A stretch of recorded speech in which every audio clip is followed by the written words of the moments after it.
as they linger. In the quiet they cry.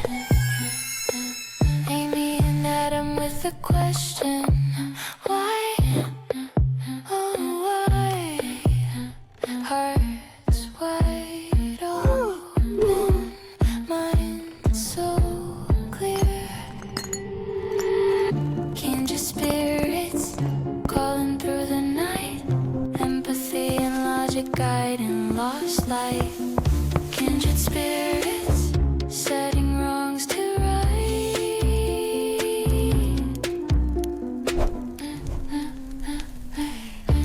They don't fear the whispers.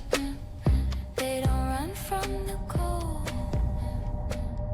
Welcome back to Paranormal Playback, Shadowlings. I'm Mel. And I'm Lor. And tonight we are jumping back into part 2 of Kindred Spirits, Season 4, Episode 11, Keeper of the Light. But can you tell everybody where we're located for this episode?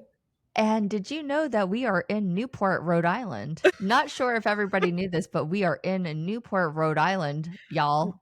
We only say it about 37 times in the previous Yes. episode, so just really wanted to ground us first. Yes. Yeah. Back into it, We're- Laura. yeah. Apologies. We're in Newport, Rhode Island. Not sure if you guys heard that. All right. So in part 1, we explored Rose Island in Newport, Rhode Island. We're going to be banned from the state at this point. They're like, you cannot come here. Okay. So we explored Rose Island's haunted history, shipwrecks, shadowy figures in the windows. So not just shadowy figures, but they're in the windows, y'all. Specifically. And that their very committed lighthouse keeper, Charles Curtis, who might still be making his rounds. Plus, stories of footsteps, moaning voices. Is that you, Myrtle? Maybe. That's what I was wondering. And mysterious shoreline lights. Not stars, but lights on the shoreline. On the ground, not in the sky. Yeah, true. And now, in part 2, Amy and Adam are back at the lighthouse for the full night investigation with Chip Coffey, bringing his psychic flair into the mix. Before we jump in, don't forget to go ahead and hit that follow button. I'm talking to you. Yes, you. Yeah, Listening you. right now. You. Mhm. You. I see Not you. that I other see guy. You. Mm-mm. Well, fuck that guy. You. Hit that follow button. If you think we're funny, if you chuckled at that joke, if you didn't, yes, you did. Hit that follow button, leave us a 5-star review, and hey, drop a comment. It really helps other shadow people find the show. You know, they're stuck in those windows in the lighthouse. We got to get them down here Yeah. to a radio or something. And if you've got your own haunted story, we want it. Leave us a voicemail at 404-981-4533 or share a shadow tale at paranormalplayback.com/#shadowtales. I always, you know what I think every time we say Shadow Tales? I think of Shadow Tales, the Dragon Tales song. I have no idea what that is. You don't know fucking Dragon Tales? No. Dragon Tales. Somebody on here knows it. It was like a show in the 90s No. called Dragon Tales. Dragon Tales. All right, I believe you. You. I'm upset. Okay. Make it stop. I made it stop. Anyway, all right, guys. Lanterns up. Let's get into this investigation. After a night of spirit box responses where Amy went over, and Adam said he heard an explosion, the team wakes up with a clearer direction the next day. Whatever's going on here, it might be tied to the 1958 boat crash off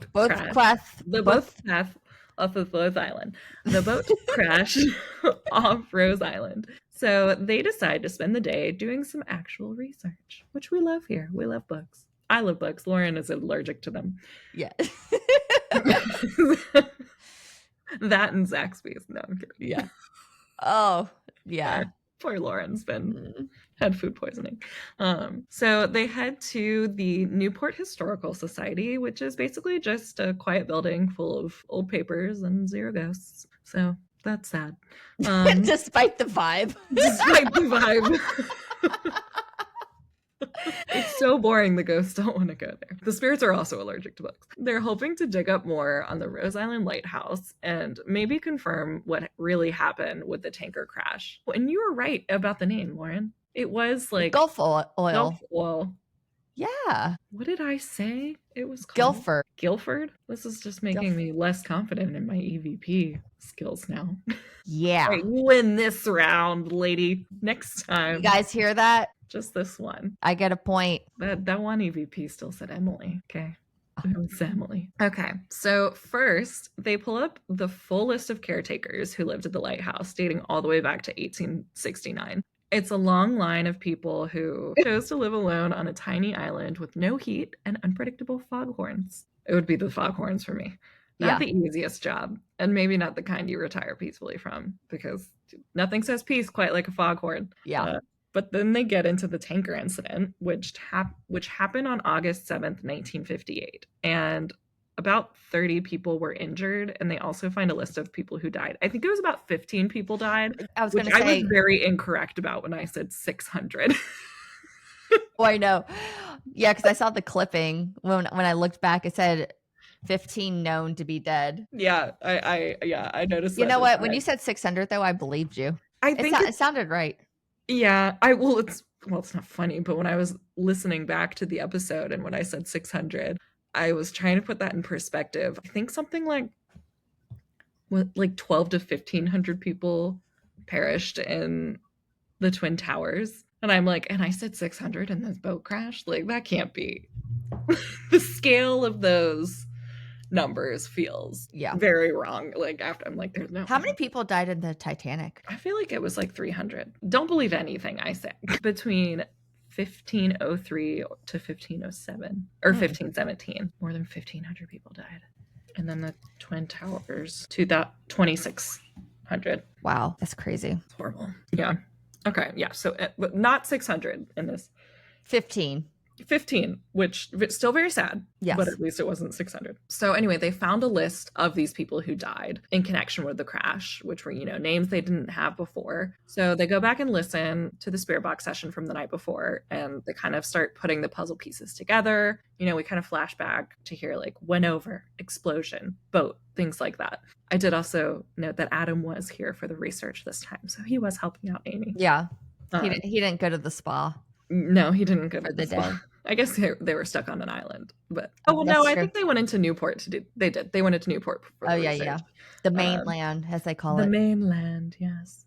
I did find it funny though that this research they did, it was like they read one article and got some names, and they were like, "Okay, that's good." We're spent. Yeah, like we don't even get a movie montage while you're like studying in the library. So the hope is that they might have like a trigger response from saying some of these names in another spirit box session. All right. That takes us into night two. So Adam explains that during last night's spirit box session, they were getting references to the tanker explosion, but no specific names. So tonight, the goal is different. They're hoping for someone to identify themselves, just one name, one voice, or something. This is also the part of the island where people have reported seeing a lantern swinging back and forth on the beach, even when no one else is around. So naturally, that's exactly where they're going to go. They head down to the shore. It's cold, it's windy, and it's about as comfortable as you'd think standing on a haunted beach would be. So Amy and Adam are standing on the shoreline, and they start their EVP session. And what they do with the EVP session is they have their recorder. Mm-hmm. They kind of speak out into nothingness, and then they play back the recorder to see if anything's on it. So Adam first says, "My name is Adam, and this is Amy." And then Amy says, "Hi." Adam then goes, "We've come out here because we were made aware of an accident that happened nearby, over where that bridge is. 2 large ships collided, and there was a massive fire. A few of you lost your lives, but we didn't know if you were still out here, if maybe you made it to shore." Amy then goes, "We want to make sure everyone has moved on from this space. If you were a victim of that tragedy, we want to make sure you're not still here." She then pulls out a recorder. Oh, wait. Yeah, they didn't record that intro session. Oh. I noticed this in the episode. They started recording. They kind of were like talking to the ghost, like, "Hey, this is what we're going to do." And then she's like, okay, we're going to go through the names that we Gotcha. found. Okay, so they weren't recording at that moment, but then she pulls out the recorder, and then this is when she kind of starts doing, this is so funny. They start like doing like almost like a roll call. Yeah. So they literally pull out a list of names of all the people that they gathered from their research earlier, and she just starts calling out people's names. She's like, "Is there Colbert Bunks here. William Seville. Bueller. Bueller. Yeah. Leroy Kennedy. Mr. Kennedy, are you present? Well, it's funny. She does say, Mr. Kennedy, are you present? And Yeah. because of the subtitles, I thought she was going to say, Mr. Kennedy, are you president? Yeah. Joseph Spencer. Mr. Joseph Spencer, are you here with us? Like literally a roll call. It was the funniest thing, but just out into nothing. And then Adam goes, anyone else? Amy's like, we're looking for anyone associated with the Gulf Oil or the SS Graham. They finish the session and listen back. Nothing, no names, no voices, just wind, waves, and the occasional seagull. Ladle. I did appreciate that they did, this was not like a short segment in their show, right? This was and they didn't get anything. 3 to 5 minutes. They could have cut it. They could have cut this completely. I mean, the shoreline always seemed like kind of why did you even go there in the first place? You saw what, flickering lights. Yeah. And that's it, I guess. Well, and I always said it's weird to kind of talk out into the ether a little bit. Because when you think about a haunting, for some reason you feel like it needs to have like a container. Yeah. A haunted beach is a haunted outdoor space is a little odd. Yeah. You mentioned like you need some kind of containing space. Yeah. Definitely makes it creepier when it's just open. Corners and shadows and Yeah. But yeah, they go through this whole thing and listen to it and nothing.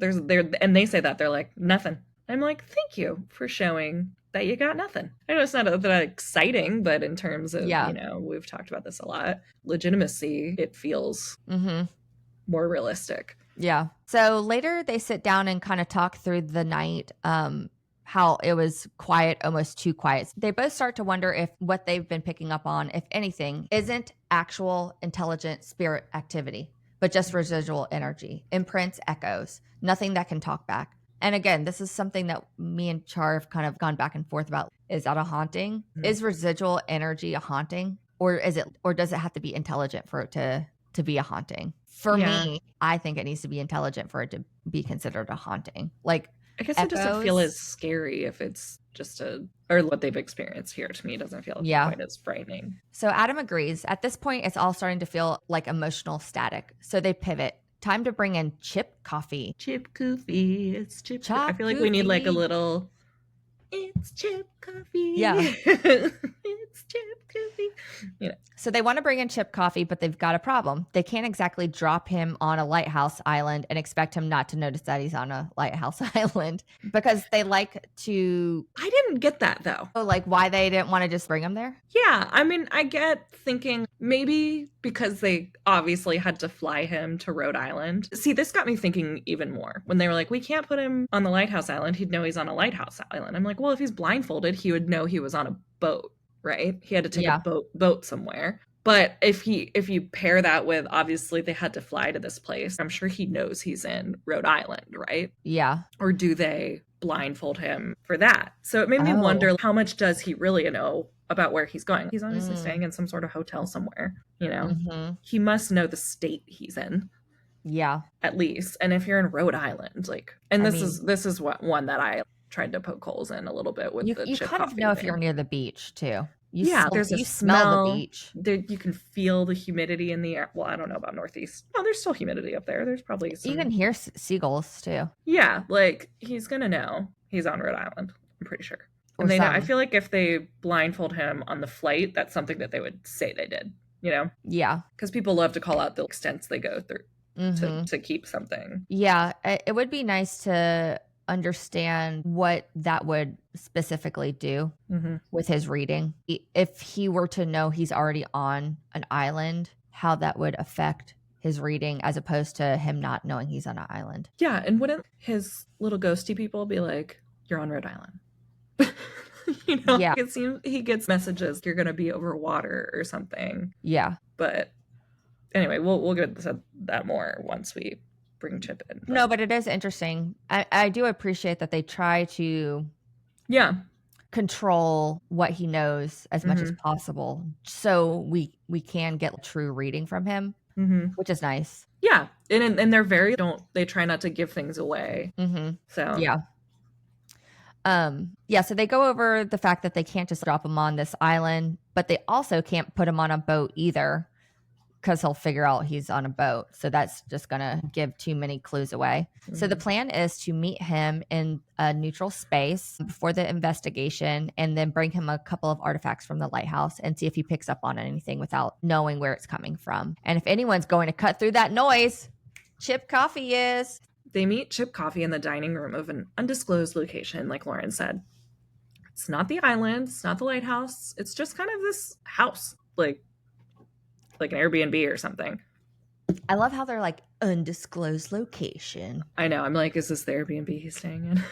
Or it's just at his, yeah, exactly. It's just where it's definitely the Airbnb someone's staying in, or maybe that's where Amy and Adam were. So staying. they didn't have to pay for like another location. Yeah, fee? It's definitely where someone is staying in the crew. So the idea is to see what Chip picks up on kind of cold. So without any context or visual clues, he doesn't know where he's headed. So they sit him at a table and kind of explain this to him. And they have a few artifacts from the lighthouse to get his first impression. I was trying to look at what he had on the table, and it looked like a little tray.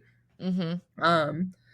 And he picks up like a picture frame, but the other thing almost looked like a big jar with seashells or something like that. But he only really like reacts to like one thing that he picks up. Yeah, it was the picture. Yeah. So he kind of launches right in before he picks up the objects. He says, I just need to tell you this, okay? Dramatically. He says, before I even got here, I felt like we were going out on water. Like I needed a life preserver because I felt like I was going to go in. So Amy and Adam both shoot each other a look. And Adam was doing a lot of what Amy was doing in the Mine episode that I noticed. The Office Jim Halpert look to camera thing. Yeah. Anytime Chip guessed something, Adam would be like, yeah, and look to camera, you know, like that dramatic irony kind of thing. So funny. So I just there's just this undertone to this show that's this weird subset of comedy that is very subtle that I appreciate. Anyway, so Amy and Adam both shoot each other a look after Chip says the life preserver comment, because that's exactly where they're going, out on water. So they're going to a lighthouse. So Amy explains to the camera that they deliberately didn't tell Chip where this was taking place. No locations, no setups, just kind of meet us here. But he's clearly already picking up on more than they expected. Chip picks up what it looks like an old photo of a young child, sort of crouched down on the beach near the lighthouse. Looks like he's kind of playing in the sand with seashells. And then he stares at it for a second and says, he's still there. He then adds something. He starts kind of gesturing to his chest. And he says, there's someone with chest issues, pulmonary specifically, which matches exactly what they know. Wanton Chase, the grandson of former keeper Charles Curtis, was sent to the island because of his lung problems. So Amy turns to Adam and says, that brings a theory to mind, which is they say these bizarre things to kind of not lead him on. Yeah, I was going to say, they're kind of, Adam and Amy are kind of connecting with each other, but not trying to give too much away to Chip. To lead him or anything. Yeah. So Chip continues. He says, there's a woman. No, more than one. The name starts with an M. Pause. There's a crash. A jolt. I got jolted. Crash. Ship. Fire. Another B. This was the moment that Adam looked to camera when he said the fire. He says, I'm being told to be prepared to be very sad wherever I'm going. And his voice kind of cracks a little. Amy and Adam both admit what Chip is saying lines up exactly with what they've uncovered. 1958 tanker explosion, the child on the beach, the smell of pipe smoke, the lantern sightings, it's all tracking. So they finally tell him he's going to an island. So Chip arrives on Rose Island, and right away he says there are three principal spirits: a man, a woman, and a child. And did we mention that this is in Rhode Island? Newport, Rhode Island? Did you guys know we're in Rhode Island? So they walk into the lighthouse in Newport, Rhode Island. And Chip immediately sits down. He says, I'm going to sit right here. And he says, the old man spent time in this room. And he then starts kind of fishing for a name. He says, is it a C name? They say yes. Double C? Also yes. He's referring to, of course, Charles Curtis, the longtime lighthouse keeper. Chip says Charles wants him to deliver a message. He says, I smoked a pipe. You can smell me.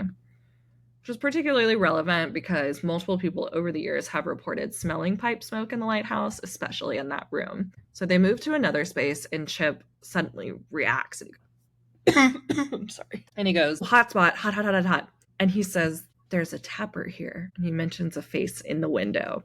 I thought that was interesting that there's like a word for it, a tapper. Also, super creepy. It was very creepy. And he said, and the show kind of cuts back to the interview with Joan from earlier where she describes the same details. I've watched a lot of these where they juxtapose back and forth what Chip is saying and what the person is saying earlier in the investigation. I've never seen it be so dead on between what Chip is saying and what, because remember how it's like yes, tapping, smoke smelling.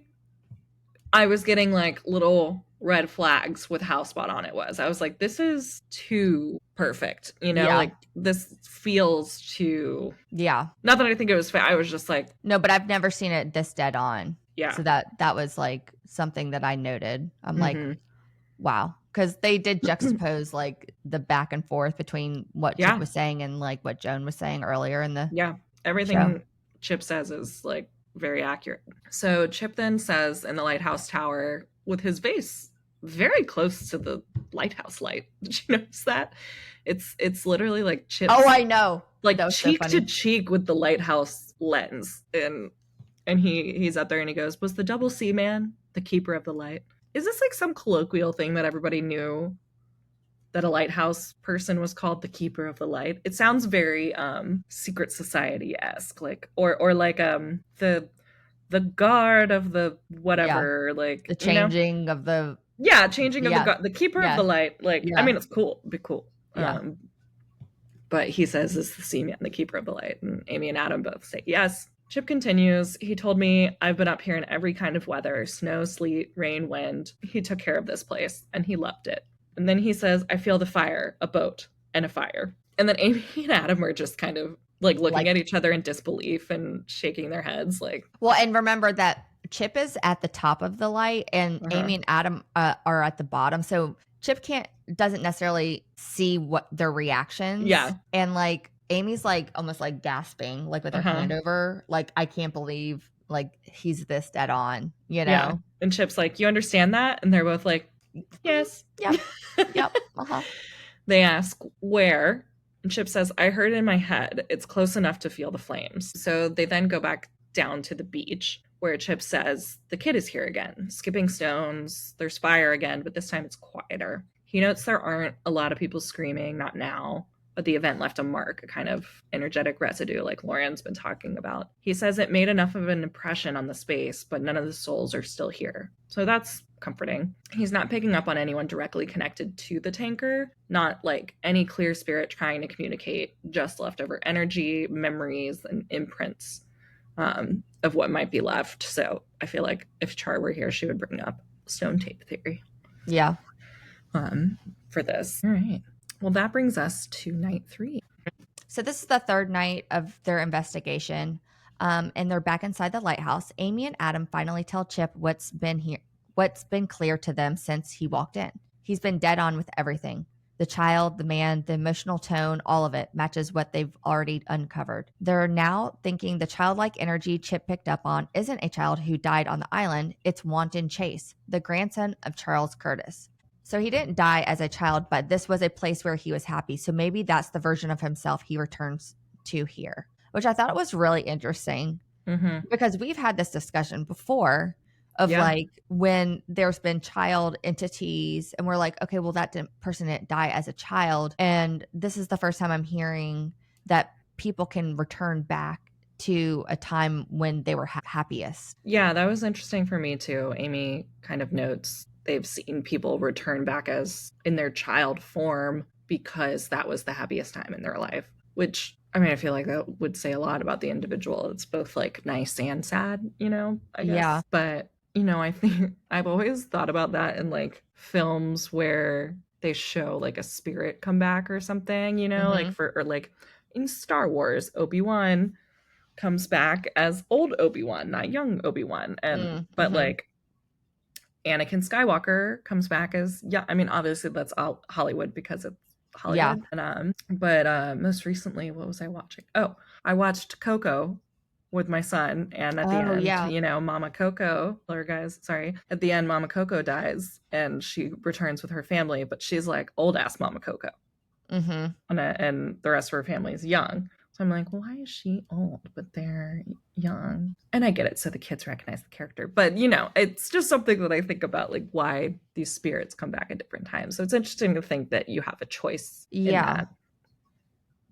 And when do you make that choice? Yeah. And do you get to pick, like, specifically what, like, from, like, a picture or something? Mm-hmm.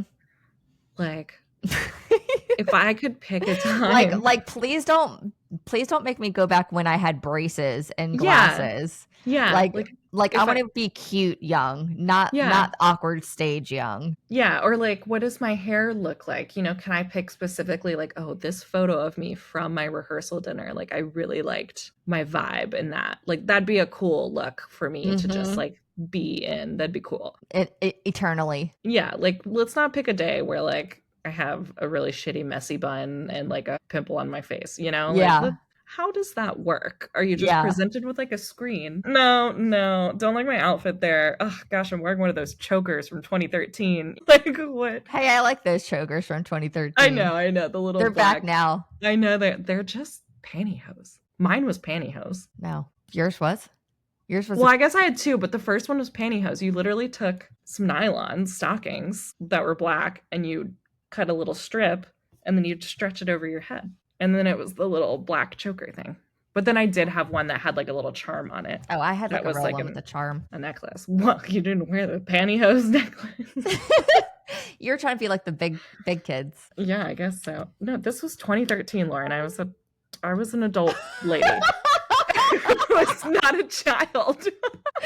Okay, so you could afford your own choker. You just chose not to buy your own choker. This is what people did. I thought it was just because it didn't have a clasp. It was just okay. It was like the zap bracelets or whatever, where they like zap it, so there's no slap it. No, a zap. Like they literally like welded on, not weld. Oh, but they like they use a little. Yeah, I guess that's kind of like a tiny little welding pen, but you can't take it off. It's like that permanent jewelry. But mine was stuck. This was a fucking thing. I swear. All right. Yeah, go. Anyways, so maybe that's the version of himself he returns to here because he wants to be young. And maybe he was healthier then. I don't know. Yeah. Maybe he got older and because he had breathing problems. Anyways, so Amy explains that sometimes spirits choose to appear as children, especially if that's when they felt most safe or free. It would make sense. The theory clicks. Or they know that child spirits are scary and that they want to scare people. And they're like, you know what? I'm going to come back as a child spirit because I want to scare some people. And that's what I'm going to do. There you go. That's what I'm going to do. I hope you can like change it. Yeah. Do you have to be locked in? Yeah. What if halfway through you're like, never mind? Yeah. You're like, I don't want to be a kid anymore. Yeah. Yeah. Can we change it? I like to think that whatever you believe is your afterlife. I do too. I think I believe that as well. All right. So now the next question is, was the man chimp? How many different ways can we got chop. Choop. We got choop. We got chimp. Chimp. All right. I think I said jip. Jip. We do a guy jip. Was the man that Chip sensed also Charles Curtis, the longtime lighthouse keeper? If so, that gives them two very clear presents and a family connection. Yeah. They decide to run a few experiments. They know Charles had a strong connection to his study, so they want to try to trigger a response by playing the sound of a cannon, the sound that would signal it was time to go light the beacon. So they would light a freaking cannon. Yeah. Who would light the cannon? It was like 12, right? Is when he was there until it was like the late 1800s to 1912. Who was lighting this cannon? The dude across the harbor. Okay. The guy that made the building dong. Bing. Yeah, the bing and the bong and the bing and the bong and the bang and the boom and the. That was like the most like easy. That was the easiest way to get a message across was lighting a cannon. That just sounds crazy. It does seem like somebody could light a torch and then like wave it. Yeah. But I guess if it was foggy, they could do. Also, where are these cannons landing? Right? Well, it's not a cannonball. Oh, they're not. They're not lighting the ball. The ball's not going anywhere. I would imagine it would go into the bay Yeah. if it was a ball. Can you just light do, it like without gunpowder? So it like Yeah, maybe. All right. So they set up a spirit box session. The plan is to blindfold Adam so he can't see or hear what's happening around him. Amy and Chip will ask questions out loud and see if Charles answers through Adam's spirit box responses. Reminder that Chip is in the room for all of this going on. Amy explains to him that they're going to do some EVP work as well, and that the cannon sound is meant to initiate a familiar memory, maybe triggering some kind of action or response. And before they even start, Adam blurts out, "Huge." Amy plays the cannon sound. Chip immediately signals to her to play it again, and she does. Adam says, "It's time." Amy then starts speaking to Adam. "Mr. Curtis, it's time to go upstairs." Chip chimes in, "Mr. Curtis, we'd love to talk to you." Amy then says, "We've heard people say they hear your footsteps." Adam then says, "Made it." Chip then asks, "Are you going to tend to the light, Mr. Curtis?" And then Amy starts to speak again, but Adam cuts in once more, "Coming down." Reminder, Adam this whole time can't hear any of what they're asking. So like him like cutting in and interjecting, it's like crazy. So pretty much they're talking to the spirit, and the spirit is speaking through Adam to Amy and Chip. So when he cuts them off mid-question, he has no idea that he's doing this. He's just repeating what he hears through the spirit box. So Amy says, "Okay, all right, that's good. We'll listen." Adam then says, "All right." And then all of a sudden they hear footsteps from upstairs. And then this was so funny because Chip was like, "What the hell?" Yeah. Which is a response I would do. And then Amy's like, "Shh." That's it. And she was like kind of turning to the camera, which I thought that was interesting because she was like kind of like talking to like the camera people. She's like, "Yeah, we asked for footsteps and we got footsteps." Yeah, I like that she does. She's like, "Did you guys hear that too?" Like she kind of confirms with the crew that they heard it. And then Amy says, "Mr. Curtis, they care deeply for this lighthouse and this island, and they know you do too." Adam then says, "Impact." Amy says, "Yes, you've made a huge impact here." Chip says, "Huge. You're beloved in this space." Amy then says, "I think we all know it's you. Between the energy and the connection, it's you." Chip kind of turns to Amy like, "Do you want to know what I know psychically?" It's him. So like for sure it's Charles Curtis. Yeah. There is one thing that this made me curious about was, so Chip is a medium, a psychic medium, right? And he walks in and he gets these like feelings and spirits speak through him and whatever. It's weird to me that while doing this, these things would surprise him. Like how he can't already just pick up on it. Yeah, or how like the hearing footsteps. It's weird to me that anything would surprise him because like how deep is his ability? Yeah, or like the talking through Adam being surprising. I'm like, wasn't that like what you do? But without. So that was just kind of, I don't know, just a thought I had of him taking part in those like sessions. Yeah. Or being like genuinely surprised by something. But maybe it's because it's not him doing it. And I guess it's not like a thing you turn on and off. So it's not like a constant stream of information, maybe. Yeah. I actually have a coworker whose wife is sensitive, and he was explaining it as she imagines she doesn't want the connection or whatever. So she like imagines this like ball of like something's like approaching her to speak with her. She imagines this like blue ball of light around her, like a force field, like pushing them away so that she doesn't hear them or engage with them. And I thought that was really interesting that she's just like trying to live her normal life and is like actively pushing them away.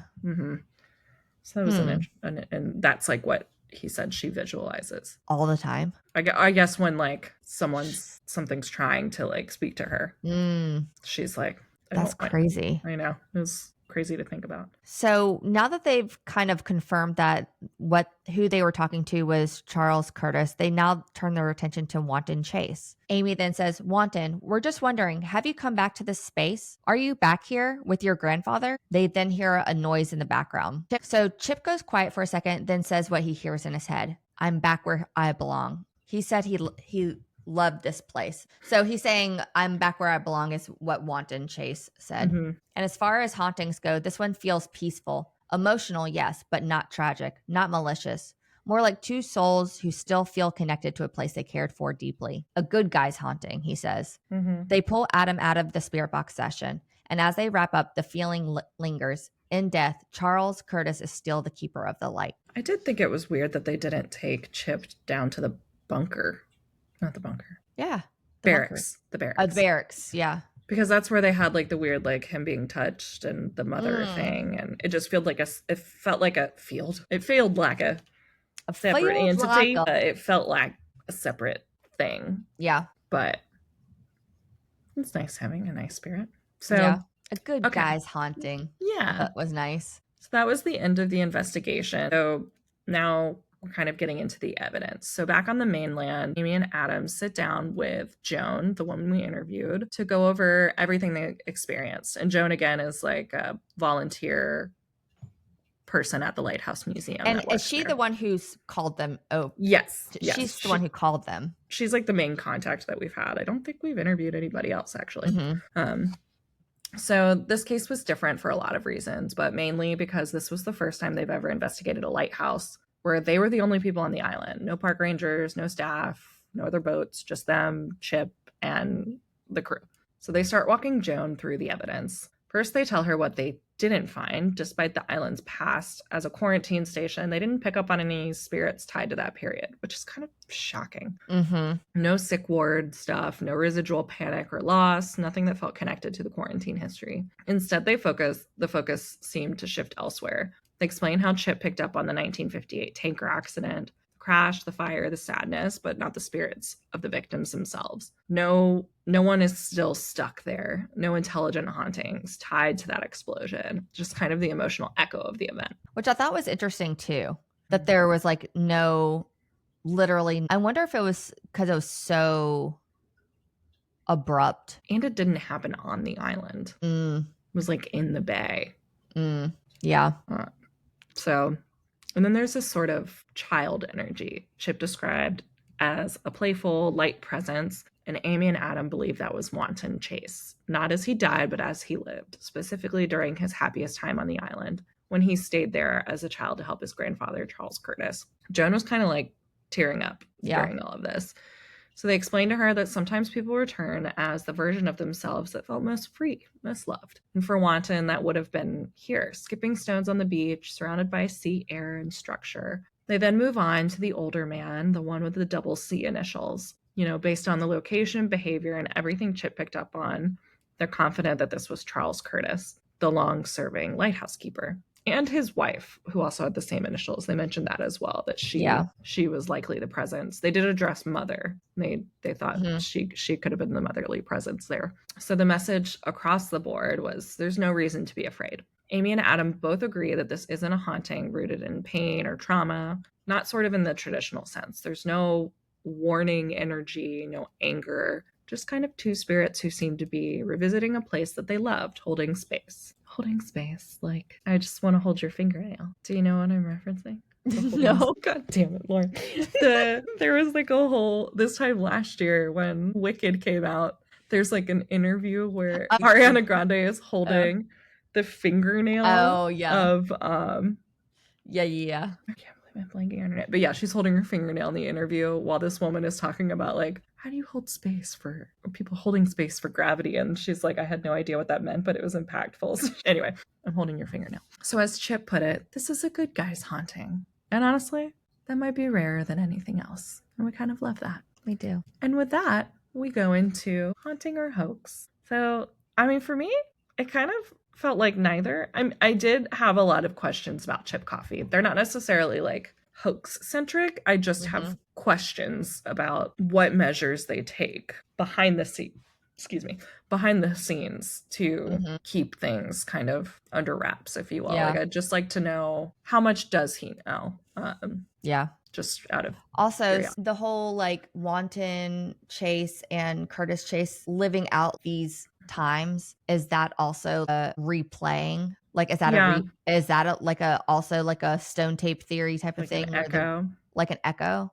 Yeah, I do also wonder, like, and I didn't find much in my research either, like they barely mention his wife.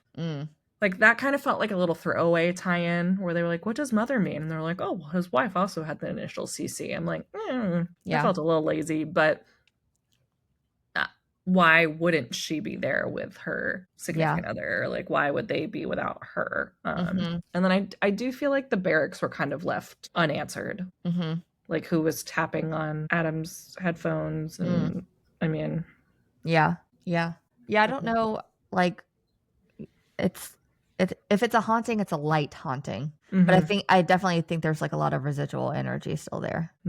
I think the beach was dumb. Yeah, but how were they to know? Oh, I know. I think they did a good job, like, debunking it. Being like, there's just really nothing here. Just because there was a tragedy doesn't mean there's a haunting. Yeah. So what do you say? What's your... I say neither. I don't think it was really a hoax or a haunting. I think it was just residual energy. I guess so. Yeah. Yeah. I'm kind of in your boat or same boat. Are we in this tanker? Are we in the same tanker? In the same boat. Oh no. Look, hopefully we're not in the ones that collide. Yeah. I mean, the like footstep stuff is weird, but also like this thing is like 150 years old. Yeah. Like, couldn't it creak when the wind blows, you know? Yeah. So the tapping would freak me out more. The tapping. Or the smell of smoke, pipe tobacco. Okay. Those two things make me feel like it is slightly haunted, but I think most of it's residual energy. All right, shadow people. That's going to wrap up our time at Rose Island at Newport, Rhode Island. Not sure if you knew that, but this podcast brought to you by Newport, Rhode Island Tourism. Kidding. Please pay us for that if you're listening. We'll take like $5.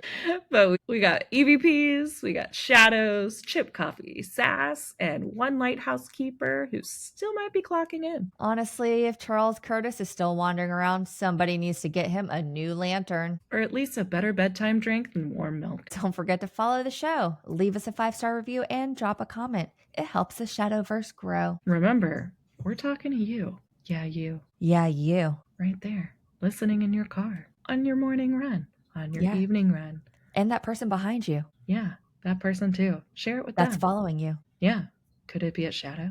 Is it us? Well, if it is us, send in your haunted stories as well. Call the spirit line at 404-981-4533 or share your stories on our website at paranormalplayback.com/#Shadow Tales. And until next time, see you in the shadows. Shadow Tales. Let's all listen to Shadow Tales. And if you have heard the Dragon Tale song, you're welcome. Kindred spirits. Kindred spirits. Getting through the night. Laughter and light. They don't fear the whispers. They don't run from the cold. They're a bridge for the broken, a hand for the old. Kindred spirits.